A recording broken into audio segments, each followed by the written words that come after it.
కూటమి అధికారంలోకి వచ్చాక ఏపీలో విధ్వంసకర పాలన జరుగుతోందని వైసీపీ నేతలపై దాడులకు పాల్పడుతున్నారని అన్నారు వైసీపీ నేత కాకాణి గోవర్ధన్ రెడ్డి. మున్సిపల్ శాఖ మంత్రిగా ఉన్న నారాయణ, కోటంరెడ్డి శ్రీనివాసులరెడ్డి ఇష్టారాజ్యంగా వ్యవహరిస్తున్నారని ఫైర్ అయ్యారు. పరిపాలన అంటే స్కూళ్లు, కాలేజీలు నిర్వహించడం కాదన్నారు కాకాణి. ఈరోజు పాప రకరకాలైనటువంటి జీవోలు తెస్తున్నాడు నారాయణ. ఒక జీవో కూడా తీసుకురా, వైఎస్ఆర్ కాంగ్రెస్ పార్టీకి సంబంధించినటువంటి కొట్టేస్తాం, తెలుగుదేశం పార్టీ వాళ్ళు జోలికి పోమని చెప్పి జీవో తెస్తే అదేనా తెస్తే బాగుంటుంది తప్ప అవన్నీ పక్కన పెట్టి ఇదేమో మీ జాగీర్లాగా మీ ఇష్టప్రకారం మీకు ప్రజలు ఓట్లు వేసి గెలిపించింది మీకు ప్రజలకు సేవ చేయమని కానీ మిమ్మల్ని జాగీర్లాగా ఏలమని కాదు.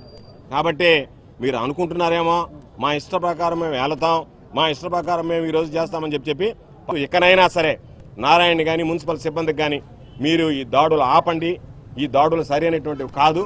నెల్లూరు ప్రజలు మిమ్మల్ని ఈసడించుకొని, నెల్లూరు ప్రజలు మిమ్మల్ని అసహ్యించుకొని, నెల్లూరు ప్రజలు మిమ్మల్ని అందరిని కూడా తరిమి కొట్టేటువంటి రోజులు వచ్చే లోపలనే ఇటువంటి దాడులకు